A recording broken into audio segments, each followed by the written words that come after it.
Lao Tzu, the ancient Chinese philosopher, said, "Tao created one, one created two, two created three, three created all the myriad things." This suggests that the world is formed from Tao. Chinese people greatly value the Tao, or the Way. In Chinese, the concept of moral standards is denoted by the two characters Dao De, meaning the way, and virtue.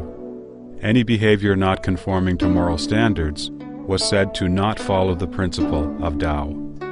In ancient times, a brutal emperor would be called a decadent ruler who lacks the Tao.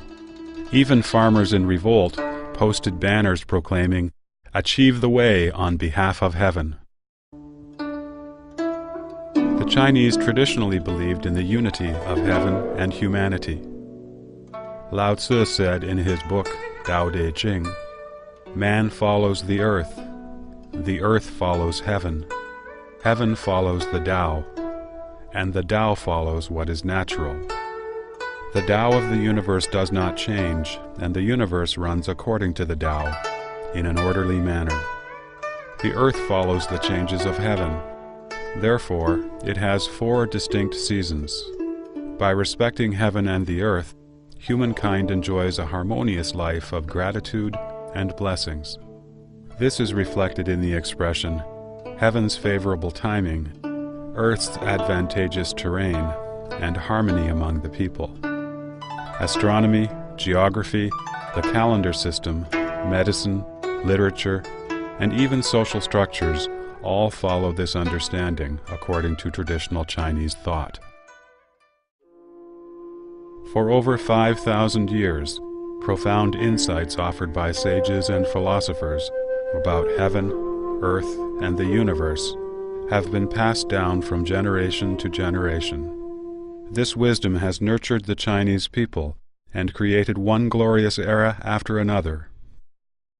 In the last 100 years, while China was in great peril, the communist specter took the opportunity to enter the scene and seized political power by the use of brutal cruelty, controlling people with violence and lies, and promoting man over nature, and a philosophy of struggle.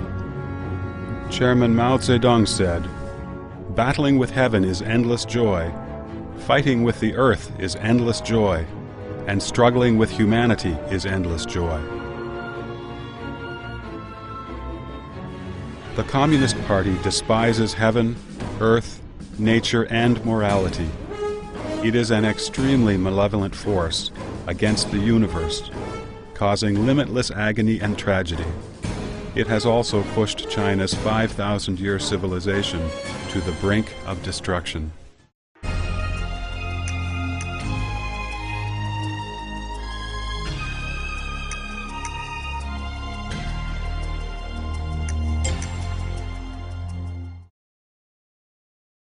Chinese have been living by a moral standard based on benevolence, righteousness, propriety, wisdom, and faithfulness.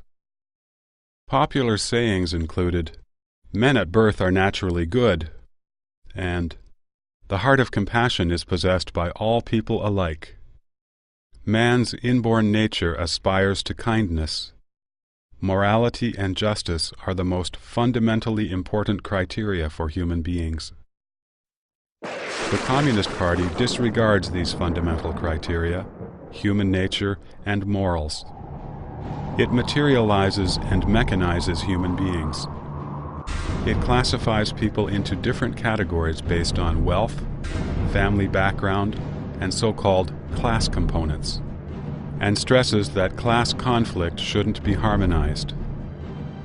People who were labeled as advanced class were transformed into frenetic revolutionary tools and rebellious revolutionary ruffians.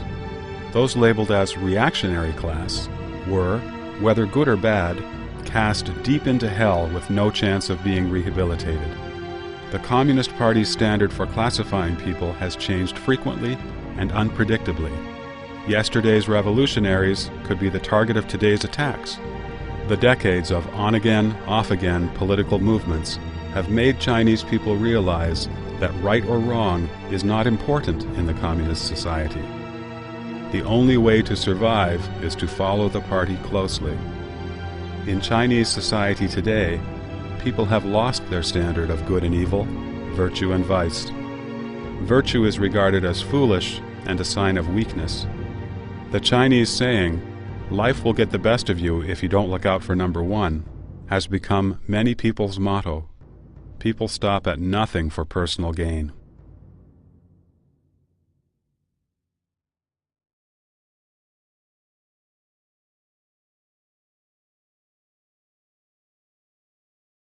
For the Communist Party, a human being is an animal or even a machine. The Communist Party's goal is to control people and gradually change them into rebellious, revolutionary ruffians. Marx said, "Material forces can only be overthrown by material force." Theory also becomes a material force as soon as it is gripped by the masses. He believed that human history is nothing but the continuous evolution of human nature, and that human nature is in fact class nature. He posited that there is nothing inherent and inborn, only products of the environment. He argued that a human being is a social man, disagreeing with the natural man concept postulated by Feuerbach. Lenin believed that Marxism cannot be generated naturally among the proletariat, but must be infused from outside. Lenin tried his best, but could not cause workers to shift from the economic struggle to the battle for political power. So he pinned his hopes on the conditioned reflex theory put forth by Nobel Prize winner Ivan Petrovich Pavlov. Lenin said this theory, quote, "has significant meaning for the proletariat all around the world," unquote. Trotsky even vainly hoped that conditioned reflex would not only psychologically change a person, but also physically change the person.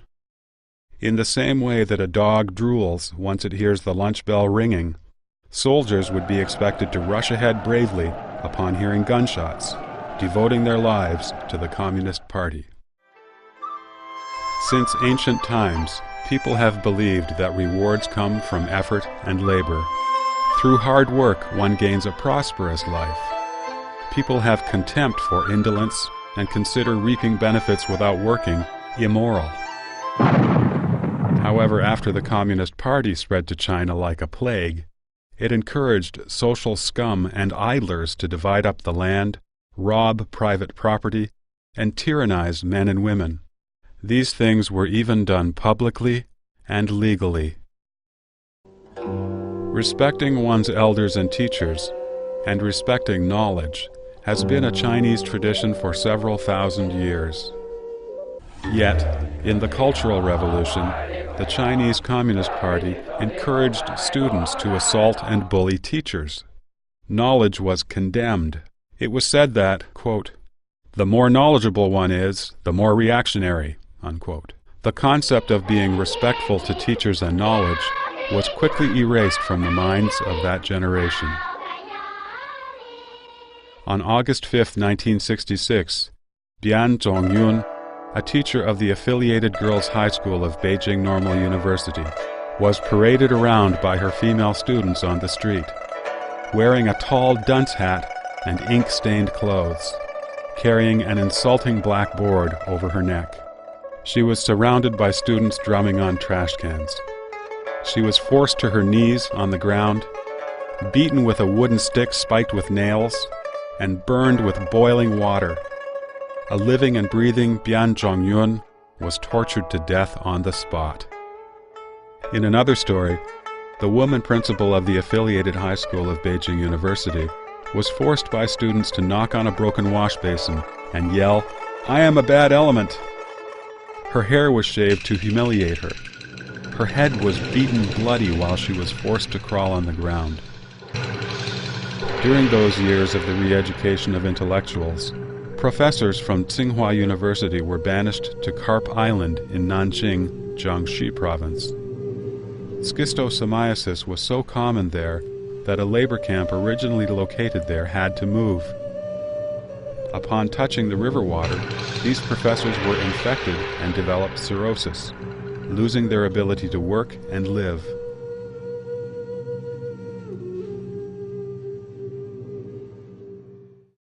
Everyone thinks to be clean is good, and to be dirty is bad. The Chinese Communist Party promotes getting mud all over the body and covering your hands with calluses, and celebrates your hands are dirty and your feet smeared with cow dung. People like this were considered to be the most revolutionary, and they could attend universities, join the party, be promoted, and become party leaders. Affection is a natural human emotion. Affection among husbands and wives, children, parents, friends, and in society is normal. Through incessant political campaigns over several decades, the Chinese Communist Party has forced people to fight with people. Under intense pressure and terror, it has been common for parents and children to report on each other, or husbands and wives to expose each other. Family relations were often renounced. The Communist Party suppresses human beings' virtuous nature. It promotes, encourages, and uses the evil side of humanity to strengthen its rule. The Communist Party has systematically destroyed universal moral standards in an attempt to demolish the concepts of good and evil and of honor and shame that have been maintained by humankind for thousands of years. The Communist Party crushed Chinese people's courage to speak the truth and turned Chinese people into spineless cowards. In the name of helping the Communist Party rectify itself, the anti-rightist movement in 1957 called upon intellectuals and the general public to make suggestions to the Communist Party. When people bravely and sincerely talked about what was really on their minds, they were accused of being anti-communist, labeled as rightist, and sent to forced labor for 1 or 2 decades. Their families were implicated. In 1969, a regular female Communist Party member, Zhang Zhixin, was thrown into jail for expressing a different view on the Cultural Revolution than the official one. Because she held on to her view, prison guards many times stripped off her clothes, handcuffed her hands behind her back, and threw her into prison cells filled with men, letting the prisoners gang rape her. She became insane in the end. Yet in spite of this, when she was about to be executed, the prison guards feared she would cry out in protest. They held her head down and sliced open her throat without any anesthetic.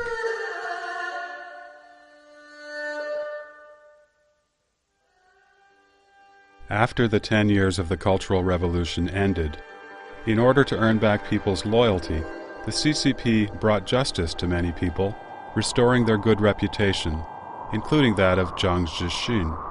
Nonetheless, it has always followed its tradition of persecuting people who dare to speak the truth. Without the party's permission, no media exposure of the dark side of the party is allowed. The International Organization of Journalists revealed that among all nations in the world, China has the largest number of journalists in detention.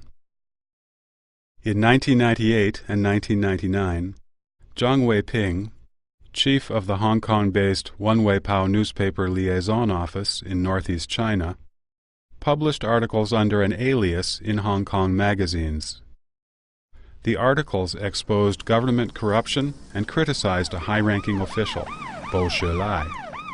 As a result, Zhang Weiping was secretly arrested and sentenced to a 6-year prison term, allegedly for leaking state secrets and inciting subversion of the state's political power.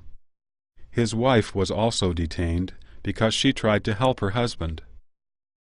When officials at different levels were handling his case, they were all aware of the injustice, but no one dared to openly discuss it. By persecuting a man who dared to speak the truth, the Communist Party again showed the Chinese people the consequences of defying the party's will and speaking the truth. One cruel lesson after another have made the Chinese people consider honesty and speaking the truth synonymous with danger and asking for trouble. lies and counterfeit merchandise prevail from government to civilian organizations. Although people's material wealth has increased, the trust and care among them has diminished.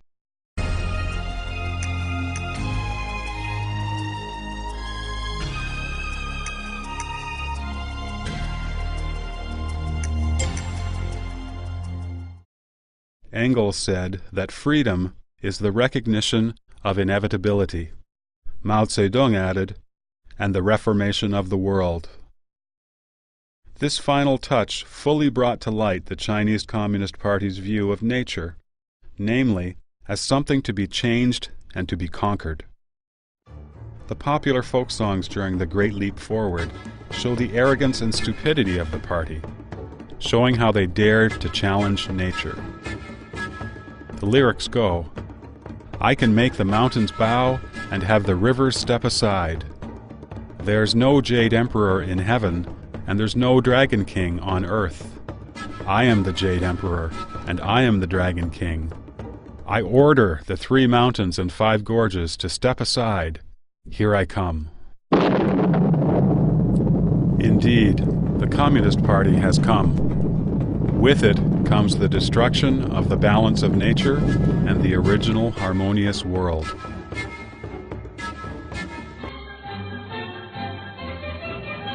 Under its agricultural policy of keeping grain as a key link, the Chinese Communist Party converted to farmland large areas of mountain slopes and grasslands that were unsuitable for farming, even filling rivers and lakes to make cropland.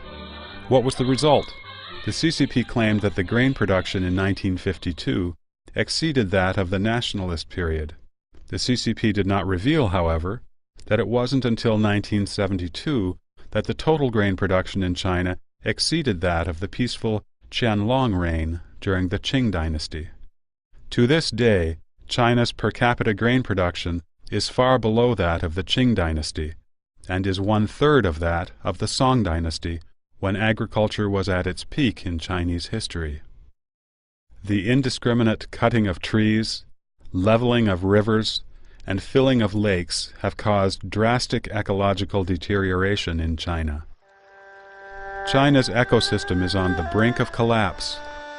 The drying up of the Tai River and the Yellow River, and the pollution of the Huai and the Yangtze rivers sever the lifeline of the Chinese nation.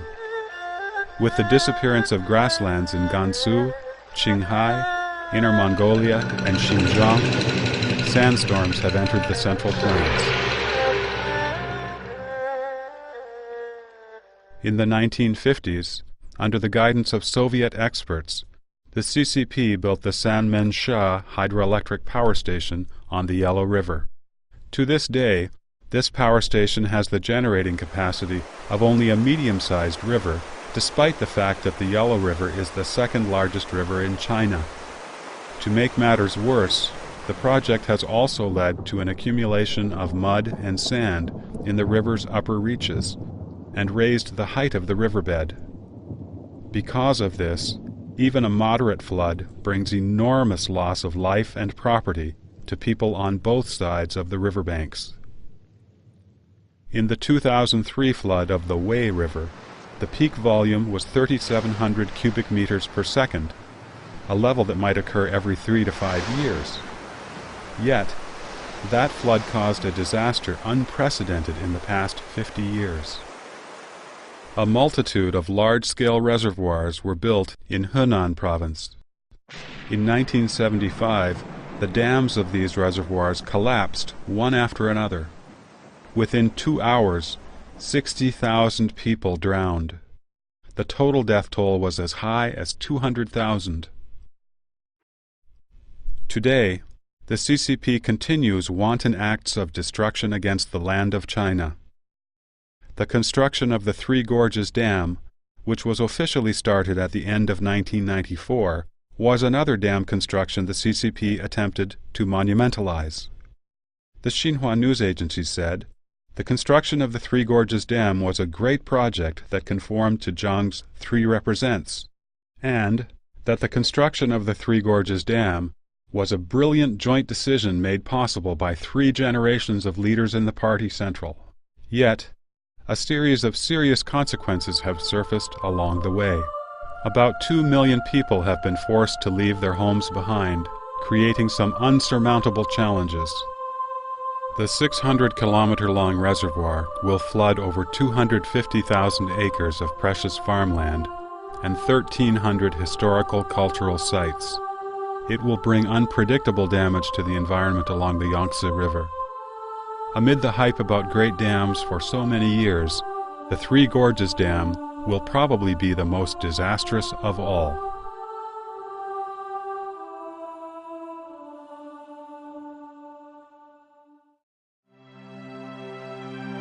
In the hexagrams, or bagua, of the Book of Changes, China's ancestors regarded heaven as Jian, or the creative, and revered it as the heavenly Tao. They considered the earth as Kun, or the receptive, and respected receptive virtues. The Book of Changes teaches us the proper attitude toward the heavenly Tao and earthly virtues: to follow heaven, abide by the earth, and respect nature. The CCP, however, in violation of Qian and Kun, promotes battling with heaven and fighting with the earth. It has plundered the earth's resources at its will. In the end, it will inevitably be punished by heaven, the earth, and the law of nature.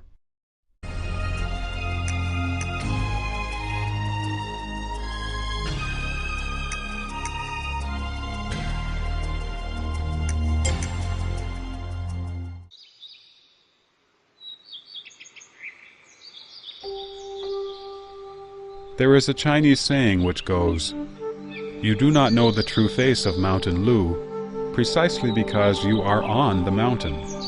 As little, tiny beings in the boundless, vast universe, mankind will never be able to understand the complete makeup of the universe. From Aristotle and Newton to Einstein, many believe in the existence of a prevailing law in the universe. Humanity has never stopped probing for the truth of the universe through various means. In addition to scientific exploration, religion, faith, and cultivation have always been approaches mankind has taken to uncover the mysteries of life and the universe. True scientists hold a very broad outlook of the universe and will not deny the unknown using the current limited science.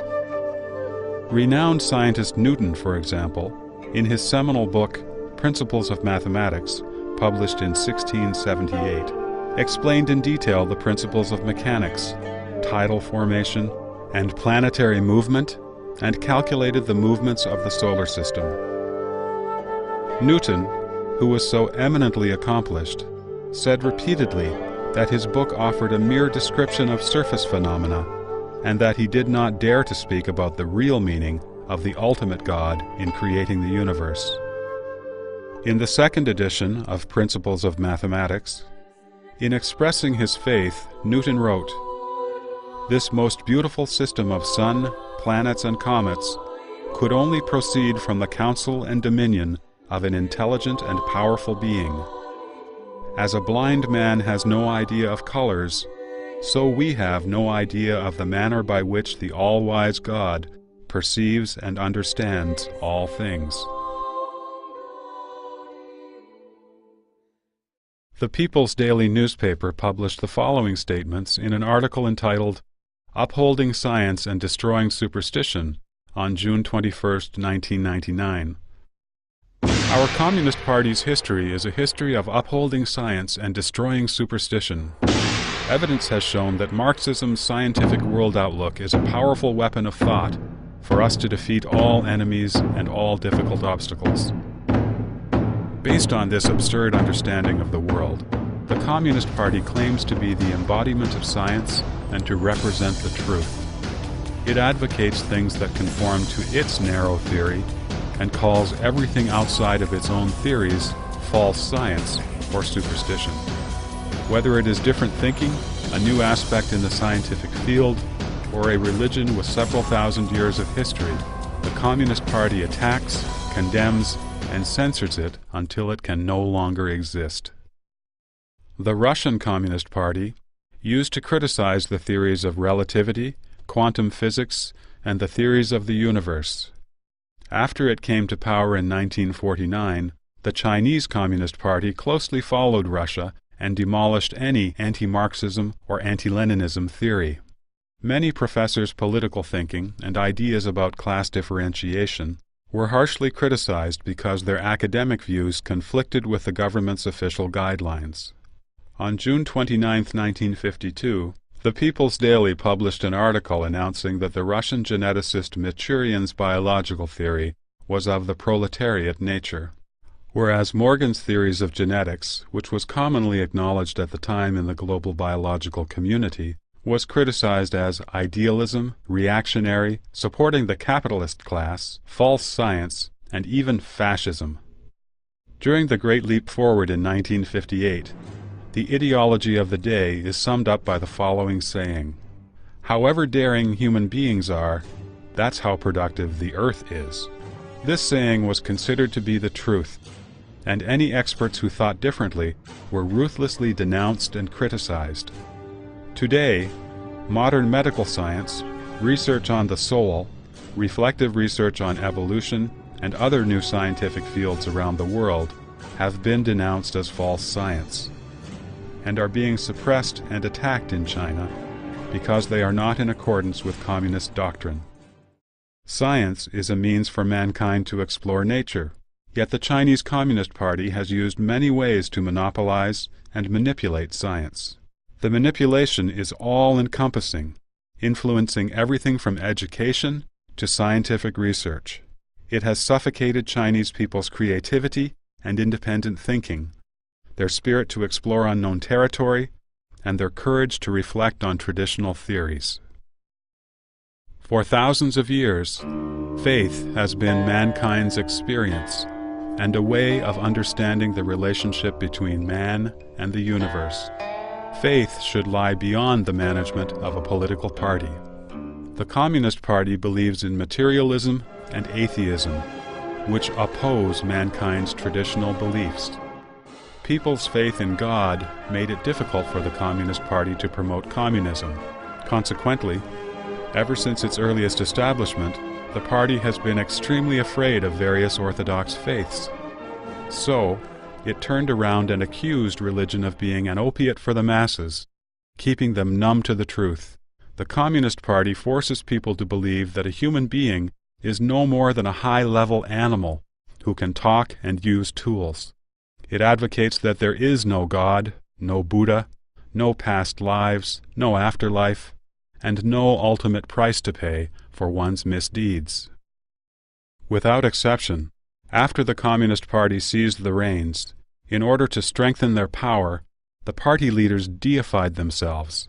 One quote from the day: "Chairman Mao is the great savior of the people. The Communist Party is like the sun. It brightens everything it shines upon." Yet, people who truly believe in God will not consider their political leaders to be gods. In light of this, the orthodox faiths posed a serious challenge to the Communist Party's policy of keeping people ignorant. Ever since the Chinese Communist Party took power, it has destroyed temples, burnt scriptures, persecuted priests and monks, and sent party members to infiltrate religious organizations and to take positions as religious leaders. It has resorted to violence and imprisonment to force the people to worship the Communist Party first, and then God or Buddha. Step by step, in the large-scale political movements over the past decades, the Communist Party leaders have been portrayed as gods. Meanwhile, the righteous faith in Chinese people's minds, which has been passed down for thousands of years, has been destroyed. When the gods created by man exposed their true faces as time went by, when Chinese people lost the halo of God in their minds, what was left in China was a spiritual void. After being fooled and having their ideals crushed, for the generations of older Chinese, the decades of loss and pain have made them doubt everything. The younger Chinese generations have rejected faith.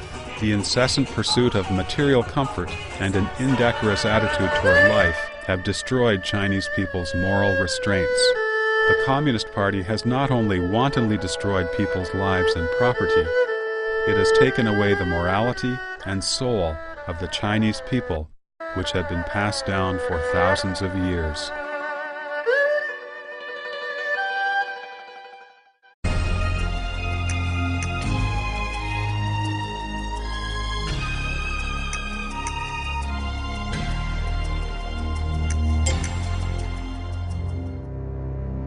As an evil specter that opposes nature, heaven, earth, and humanity, the Communist Party has no righteousness. The repeated violence and lies that have followed the same pattern, the ever-changing stance and ever-changing interpretations, the wicked behavior of latching on to everything to drill into the bone and suck out the marrow, and the ferocious attempt to destroy the upright principles of heaven, earth, and the human world, all have been done for the sake of maintaining this wicked specter's life. The Communist Party makes itself an enemy of everything in the universe.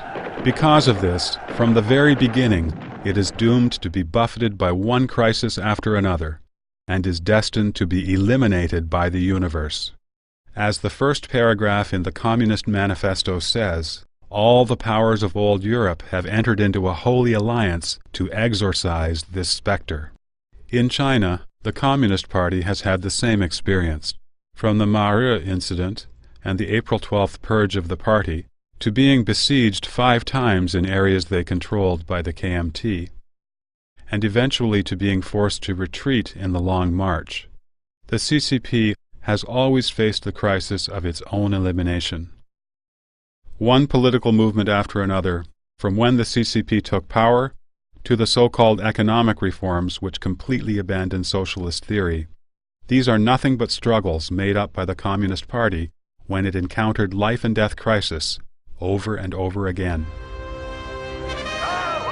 Today, communism has failed across the globe. Jiang Zemin, the former leader of the last major communist regime in the world, said to a correspondent of the Washington Post in March 2001, "When I was young, I thought the ideals of communism would be reached very quickly, but now I don't feel like this." At present, those who truly believe in communism are few and far between. The CCP clings desperately to its so-called communist theory, fooling itself and others, simply for the sake of maintaining the legality of its regime. The communist movement is destined to fail. Though the Chinese Communist Party has survived many crises by frequently changing its appearance and clinging to desperate contrivances, its inevitable doom is clear to the whole world. The vast universe carries with it the irrefutable will of heaven, which can also be called the will of the divine or the law and force of nature.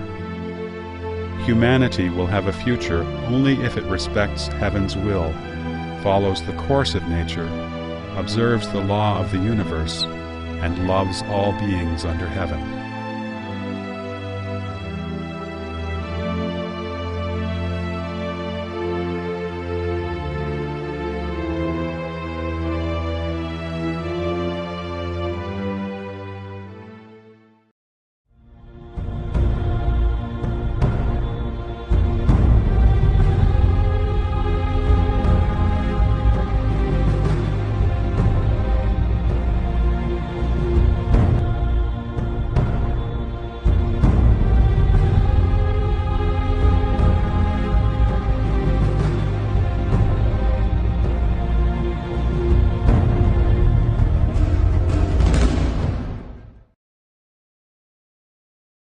Traditionally believed in the unity of heaven and humanity. Lao Tzu said in his book, Tao Te Ching, "Man follows the earth follows heaven, heaven follows the Tao, and the Tao follows what is natural. The Tao of the universe does not change, and the universe runs according to the Tao, in an orderly manner. The earth follows the changes of heaven. Therefore, it has 4 distinct seasons. By respecting heaven and the earth, humankind enjoys a harmonious life of gratitude and blessings.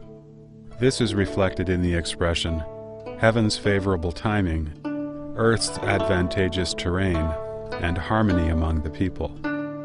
Astronomy, geography, the calendar system, medicine, literature, and even social structures all follow this understanding according to traditional Chinese thought.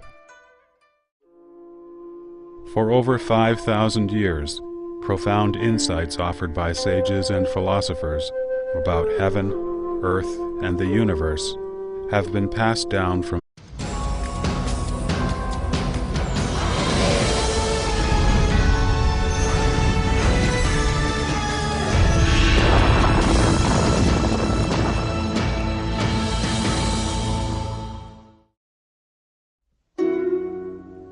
Lao Tzu, the ancient Chinese philosopher, said, "Tao created one, one created two, two created three, three created all the myriad things." This suggests that the world is formed from Tao. Chinese people greatly value the Tao, or the Way. In Chinese, the concept of moral standards is denoted by the two characters Dao De, meaning the way, and virtue. Any behavior not conforming to moral standards was said to not follow the principle of Tao. In ancient times, a brutal emperor would be called a decadent ruler who lacks the Tao. Even farmers in revolt posted banners proclaiming, "Achieve the way on behalf of heaven." The Chinese, generation to generation. This wisdom has nurtured the Chinese people and created one glorious era after another. In the last 100 years, while China was in great peril, the communist specter took the opportunity to enter the scene and seized political power by the use of brutal cruelty, controlling people with violence and lies, and promoting man over nature, and a philosophy of struggle. Chairman Mao Zedong said, "Battling with heaven is endless joy, fighting with the earth is endless joy, and struggling with humanity is endless joy." The Communist Party despises heaven, earth, nature, and morality. It is an extremely malevolent force against the universe, causing limitless agony and tragedy. It has also pushed China's 5,000-year civilization to the brink of destruction.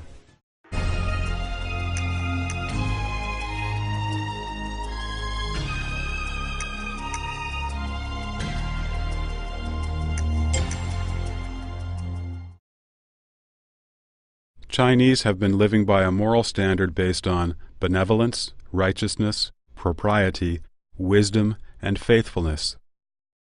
Popular sayings included, "Men at birth are naturally good," and "The heart of compassion is possessed by all people alike." Man's inborn nature aspires to kindness. Morality and justice are the most fundamentally important criteria for human beings. The Communist Party disregards these fundamental criteria, human nature, and morals. It materializes and mechanizes human beings.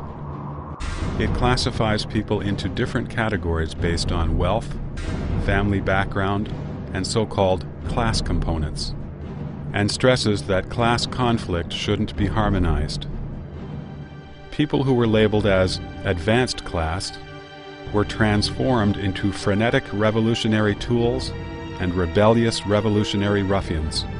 Those labeled as reactionary class were, whether good or bad, cast deep into hell with no chance of being rehabilitated.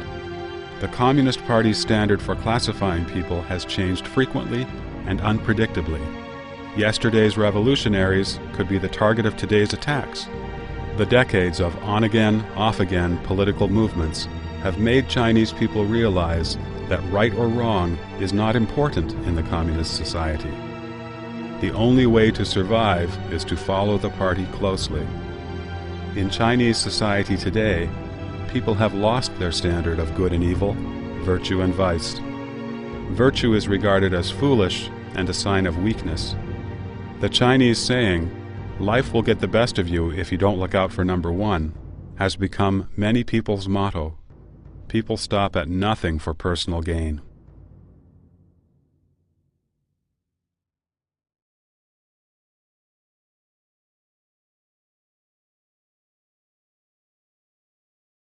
For the Communist Party, a human being is an animal or even a machine. The Communist Party's goal is to control people and gradually change them into rebellious,